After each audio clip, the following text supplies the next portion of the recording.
जी ने एक शिष्य को उपदेश दे दिया कि भाई सब में ब्रह्म है, जो कि तुम भी ब्रह्म हो, मैं भी ब्रह्म हूं, सब जगह ब्रह्म है। जितने भी जीव दिख रहे हैं ना, हाथी से लेकर के चींटी से, ये सब ब्रह्म है। चेला ने गुरुजी की बात मान ली कि हाँ हाँ ये सब ब्रह्म है, परंतु उसका अनुभव नहीं किया। अब अनुभव होगा तभी तो पहचान में आएगा कि ये सब ब्रह्म है। एक बार उनका नाम पड़ गया ब्रह्मज्ञानी। पूरे गांव में सभी बच्चे लोग, जितने बड़े जो माताएं बहना हैं बंधु हैं, सब उनको ब्रह्मज्ञानी बोलने लगे। अब एक दिन ब्रह्मज्ञानी किसी आश्रम में सत्संग कर रहे थे, जंगल की बात है। सभी भक्त लोग बैठे थे जैसे आप लोग बैठे।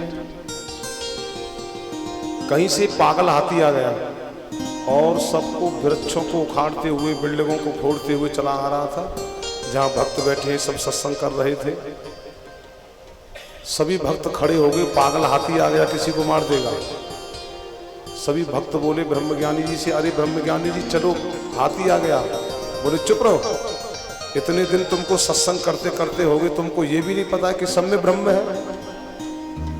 ऊपर जो हाथी पर बैठा था पीलवान, वो चिल्ला रहा था, हट जाओ हट जाओ, हाथी पागल हो गया है, अगर किसी को नुकसान पहुंचा देगा तो मेरे आप सिर पड़ोगे।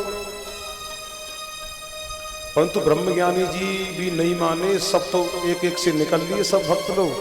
ब्रह्मज्ञानी जी खड़े रह गए अकड़े। हाथी आया, हाथी ने ब्रह्मज्ञानी जी को सूंड में लिया और उठा के मारा, किसी वृक्ष से जाकर टकराया, हाथ पर टूट गए। सब भक्त लोग आए, अरे ब्रह्मज्ञानी जी क्या हो गया ये? गुरु जी भी आ गए। गुरु जी कहने लगे, चेला ये दशा तेरी किस कुसंग से हुई है? बोले गुरु जी कुसंग से नहीं, आपके सत्संग से हुई है। जो आपने सत्संग किया ना कि सब में ब्रह्म है, हाथी में चींटी में सब में ब्रह्म है, ये उसकी दशा है। बोले अच्छा तूने हाथी में ब्रह्म देखा? बोले हाँ गुरुजी। और जो ऊपर चिल्ला रहा था पीलवान के, हट जाओ हट जाओ, हाथी पागल हो गया है, किसी को मार देगा, किसी को नुकसान पहुंचा देगा, क्या उसमें ब्रह्म नहीं था?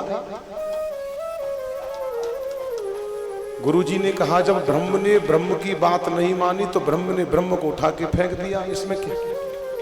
जैसे भाव से तूने ब्रह्म देखा, वही ब्रह्म आया और ब्रह्म को उठा के फेंक दिया। तो इसका अनुभव हमें करना पड़ेगा। अनन्या चिंतन्तो माम ये जना पर्युपासते तेषां नित्या विविक्तानाम योगम क्षेवम वहाम्यहम्। अर्जुन सर्वभूतानां हृदय से अर्जुन तिष्ठति, क्योंकि गीता में भी इस बात को कह रहे हैं। अरे वो ब्रह्म तेरे अंदर है, परंतु उसका अनुभव तो कर। जब तक अनुभव नहीं करेगा तब तक तुम दृष्टा नहीं बनोगे, तब तक ये खेल समझ में नहीं आने वाला। तेरी सत्ता के बिना हे प्रभु मंगल मूल, पत्ता तक हिलता नहीं, खिले न कोई फूल, ऐसा बोलते हैं ना। अब जी तो बोलने में आ गया, वहां वाणी का विषय कहां? वहां तो अनुभव करना पड़ेगा, आत्म अनुभूति करनी पड़ेगी, तब जाकर के वो ब्रह्म समझ में आएगा। और जब तक हम क्रिया करते रहेंगे तो हमें निश्चित इस बात को भोगना पड़ेगा। अगर दृष्टा बन गए संसार के तो ये खेल समझ में आ जाएगा। क्योंकि चोरों में चोर बन बैठे हो, बदमाशों के बैठे हो तू, कर चोरी ने भागड़ लागो, पकड़न वारो बैठे हो तू, बन बालक तू, रोमड़ लागो, राखड़ वालो तू को तू, और कैसो खेल रचो मेरे दाता, जित देखो उत तू ही तू। हाँ, तब ये खेल समझ में आएगा। और जब तक हम करेंगे तो देखो, इन आंखों ने किसी फल को देखा, एक वृक्ष पे फल लगे हुए बड़े मीठे, और आंखें तो फल के पास नहीं जा सकती हैं। पैर चल करके गए, क्योंकि मन है ना, मन हर इंद्री को घोड़ा बना करके दौड़ता है, हर इंद्री को घोड़ा बना के दौड़ता है।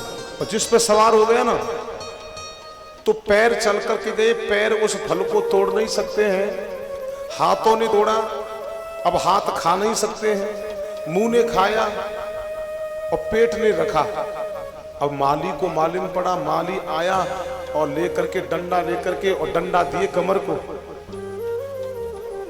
अब बताओ, इस न इसने खाया न चल के गई, न इसने रखा कमर ने, तो कमर का इसमें क्या दोष था? आंखों ने देखा, पैर चल के गए, हाथों ने तोड़ा, मुंह ने खाया, पेट ने रखा, तो कमर पे डंडा क्यों पड़ेगा?